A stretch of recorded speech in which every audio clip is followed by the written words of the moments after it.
सम्पूर्ण फेसबुक साथी इष्टमित्रहरू सबैलाई नमस्कार। सायद यो सिजनको लासै होला, हिउँ पर्दैछ।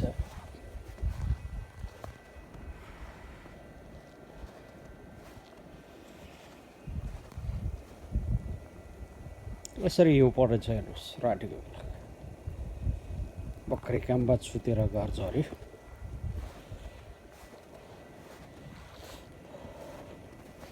स्वतन्त्र हिसाबले भन्नुपर्दा नर्वे जस्तो ठाउँमा पनि वाइफाई फ्री छैन।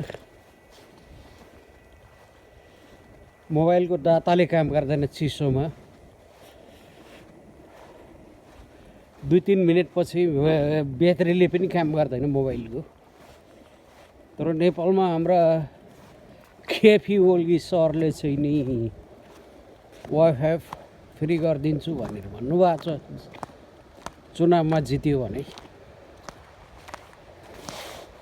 असम्भवको कुरा।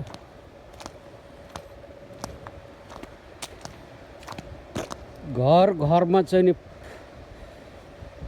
ग्यास पाइप छ अरे नेपालमा, जोडिसक्यो होला नि सायद 5-6 वर्ष पहिला कुरा हो। र केरुङ काठमाडौँको रेल पनि आउँछ भन्दै थियो, कहाँसम्म आइपुग्यो। तर यहाँ चाहिँ यस्तो छ। अब पानी जहाज, रेल, घर घरमा पाइप ग्यास भन्दै अहिले त वाइफाई पनि फ्री भनिदिएका छन्। तर यहाँ म लाइभ गर्छु भनेको मेरो दाताले पनि काम गरेन। त्योहरू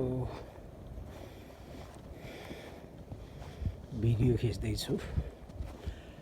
सायद यो सिजनको यो लासै होला हिउँ पर्ने। सधैँ हिउँ परेको परै गर्छ। हेर्नुहोस्,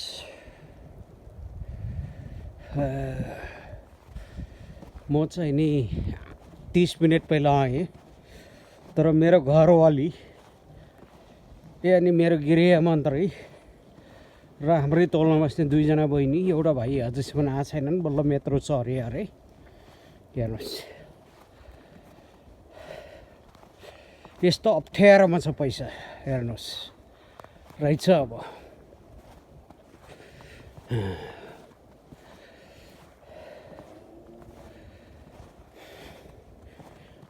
हाम्रो गाउँभन्दा पनि जनै माथि मुन्सुङको लेक जस्तो ठाउँमा यसरी हिउँ परेछ। हेर्नुहोस्, मुन्सुङ जस्तो ठाउँ हो यो। यति विकास छ यहाँनिर।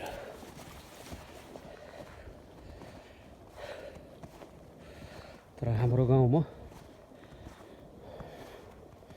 बल्ल मोटर बाटो जाँदैछ। तर हाम्रो उपाध्यक्ष भनौँ कि यहाँ भूतपूर्व सैनिक गुनाराम दाईले सधैँ मोटर बाटोको भिडियो देखाउनुहुन्छ। यता वना मुगालाको सिँढीहरू पनि देखाउनु भयो। 1120 लिएर 58सम्मको 1300 पनि देख्यो। तर यो तलको खोला, बलिबाङको खोलामा चाहिँ पुल देखेन, मोत्रे पुल। यो मोत्रे पुलै नभइकन त्यसै चल्ने हो कि?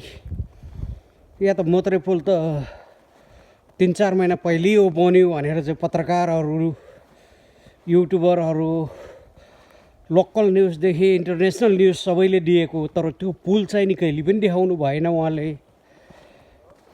के कस्तो हो? मैले पनि शुभकामना त दिएको थियो पुल बन्यो ल भनेर। यदि यसमा कुनै कमी कमजोरी कसैको छ भने कारबाही गर्नु पर्यो। पत्रकार युट्युबरहरूलाई त्यत्तिकै किन दियो? यदि पुल हालेकै हो भने पुल पनि देखाइदिनु होला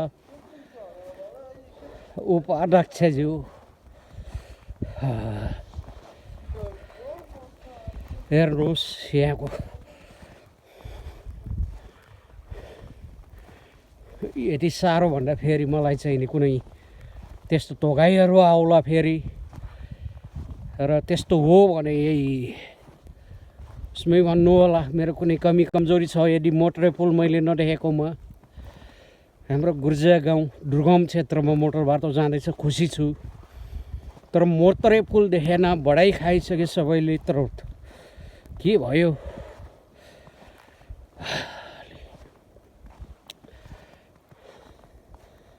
यसरी हिउँ पर्दैछ हेर्नुहोस्। अब धेरै बोल्यो, फेरि रक्सी खाएर बोल्यो भन्लान्। यो अभागीले कहाँ खान पाउनु रक्सी? खाना त पेटभरि नपाउने काममा। हैट, मेरो घर देखियो है। म चाहिँ नि यो भिडियो घरमा गएर अपलोड गर्नेछु फेसबुकमा।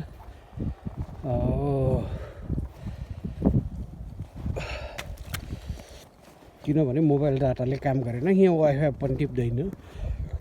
यस्तो नर्वे यस्तो ठाउँमा कहीँ पनि वाइफाई फेरि दिएको छैन। तर केपी शर्मा, केपी ओली सरको सरकार बन्यो भने नेपालमा बस्ने हो भने 18देखि 28 वर्षसम्मकोलाई चाहिँ नि वाइफाई फ्री बनाएका छन्। गएर कसै नानीहरूको वाइफाई चोरेर चलाउनु पर्ला। होइन भनेर जति नै विकसित देश भए पनि वाइफाई केही पनि फेरि दिएको छैन।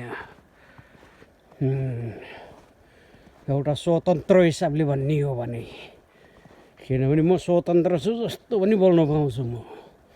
कसैको बन्देज छैन मलाई, कोही पार्टी कोही कसैको। हेर्नुहोस् यसरी राति राति हिँड्दैछन् बिचरा यार।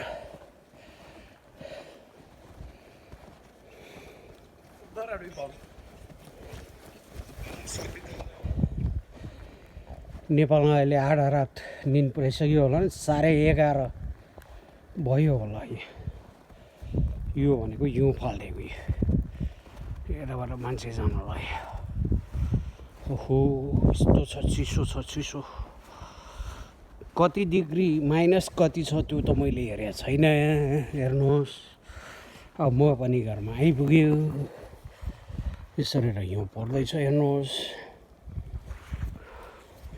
अब लामो पनि भयो भिडियो धेरै।